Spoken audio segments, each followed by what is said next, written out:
in the NFC East, my first reaction was to have the Philadelphia Eagles as my pick. Here's a team that I thought was basically loaded or good at every single position for the most part. You know, you've got Carson Wentz as your quarterback. When healthy, he's a guy that can be a difference maker. He's led his team, carried his team on his back. You know, you got a running back in Miles Sanders.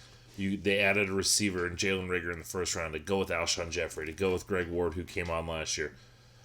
They got two of the best tight ends in the NFL, strong offensive line, deep defensive line, solid linebackers, and added pieces to their secondary. So this was a team that I thought, okay, they are in a position not only to win the NFC East, but to be a potential Super Bowl contender. Now, things have not gone well this offseason for the Philadelphia Eagles. Brandon Brooks, even before the season started, even before training camp started, their starting offensive guard, one of the best interior offensive linemen in the NFL, out for the year, hurt. Andre Dillard, who they took in the first round a couple years ago, was going to be their new starting left tackle. He's hurt. He's out for the year. Jalen Reagor, their first round wide receiver, guy that seemed to be tearing up camp, he's going to be out at least the first 4 weeks. And then you got Jason Peters, who they brought in to play guard to replace Brandon Brooks, now is wanting more money because they want to move him out to left tackle. And he said, like, hey, if you're going to move me out to left tackle, you need to pay me more. And then to top all of this, Carson Wentz is banged up and missing some time. Now, Carson Wentz seems to be like he's going to be okay, but this team, to me, seems snake-bitten. The season hasn't even already started, and their depth is really starting to take a hit. And while I say Carson Wentz injury, it just seems to be something that's going to, hold him out of some practices.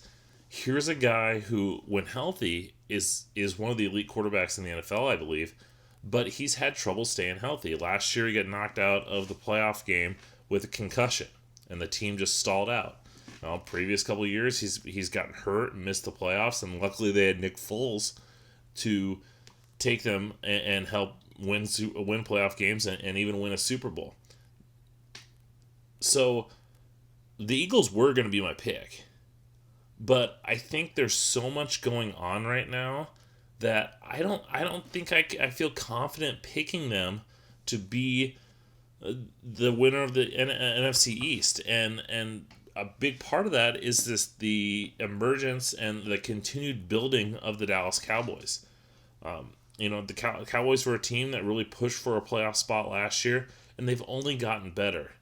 Getting a new new head coach in there, Mike McCarthy, I think he's going to do wonders for this team because he's an offensive guy. He's a guy that's had a lot of success, and I know he stalled out in Green Bay, but he took a year off. He really studied the game. It's been well chronicled, the different things that he's done to reinvent and get away from the staleness that he saw in Green Bay. They got Kellen Moore that's going to be calling plays, and this offense has gotten even better. So not only do you have Michael Gallup taking the next step, not only do you have Amari Cooper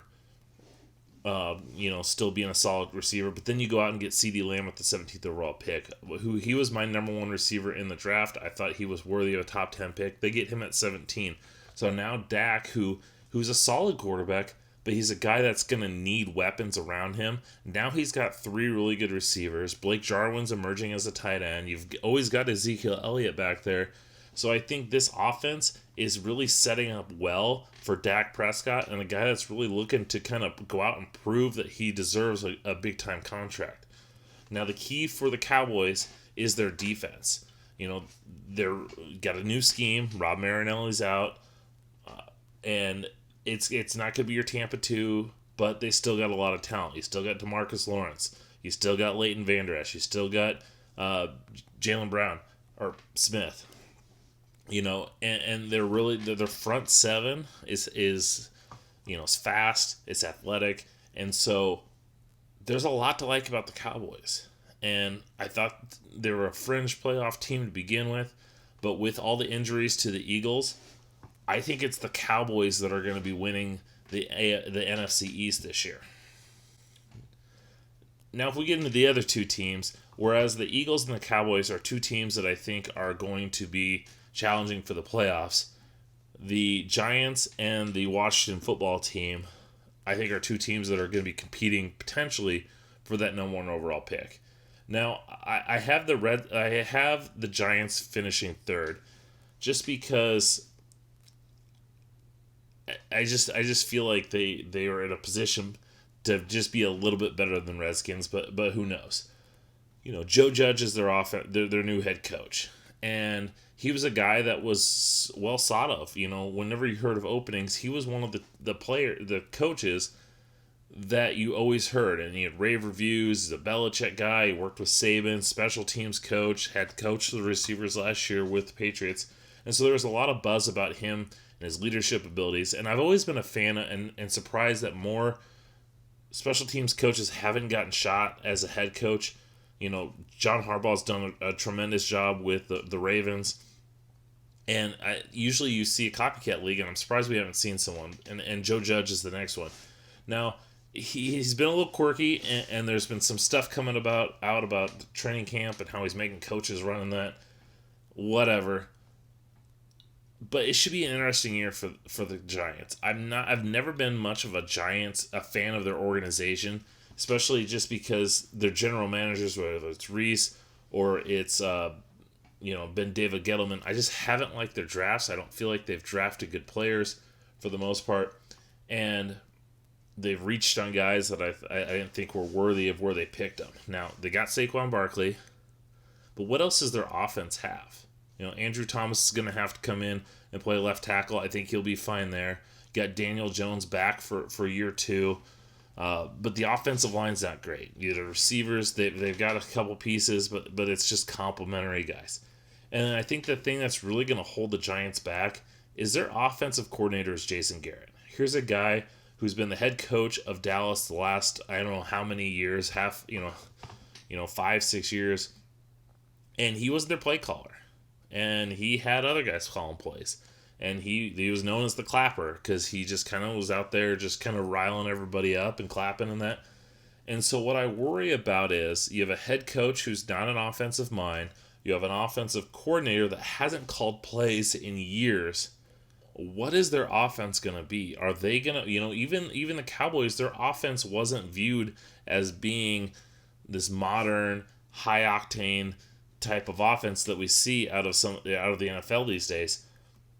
So I worry about this offense. They don't have a whole lot of weapons, and you don't have an elite offensive mind. I think they're really going to struggle. Defensively, they've got some pieces, but their secondary's banged up. Their second, DeAndre Baker got arrested and suspended. They just signed Logan Ryan. The linebackers are iffy. I just think the Giants, once again, they're just a continued team picking in the top 5, and I don't see anything changing. Now, the Washington football team, why didn't they just go? Is it me, or I think the Washington football club would have been a lot better, and maybe I'm being nitpicky, but whenever I hear Washington football team, I just think if they just changed their name to the Washington Football Club, I actually would be fine if they just left it that way going forward. I know they're not going to, but just something that kind of popped in my head. Here's a team here's an organization that just seems like a mess. They're in the midst of a name change, and thankfully for that. But Daniel Snyder's been one of the worst owners in the NFL for some time. Maybe he's not, him and Shad Khan are battling over worst owner in the NFL.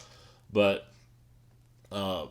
they've got this whole issue with sexual harassment and a litany of issues dealing with that has no place in anywhere for. And they've got that. The NFL's investigating. And it just seems to me like all this stuff going on. The roster's not the greatest. Dwayne Haskins was a guy that I kind of liked coming out of college. He was my number 1 rated quarterback that year. I thought he could have used another year in college before he came out, but he came out. He didn't play very well as a rookie in limited attempts. They don't have a whole lot of weapons. They just lost Darius Geis because he can't stop breaking the law. And here's another team that just doesn't have a whole lot of talent. Seems to be a little bit dysfunctional. I think the hiring of Ron Rivera was tremendous for them, but how much can Ron Rivera do? He can't. He's the head coach. He's instilling, I think, a culture that needs to happen with the team. But I think with everything swirling around, a lack of talent, I think the Washington Football Club, is a team that is destined to be a top 5 pick in this draft. I wouldn't be shocked if they're right around that top 3, in a position to potentially take a quarterback to replace Haskins, a guy that this coaching staff didn't bring in, a guy that hasn't had a whole lot of success. We'll see if Haskins struggles this year and they're picking in the top 3. They're probably going to be looking for a new quarterback, and it's because he just didn't play well, and this team just needs a new leadership.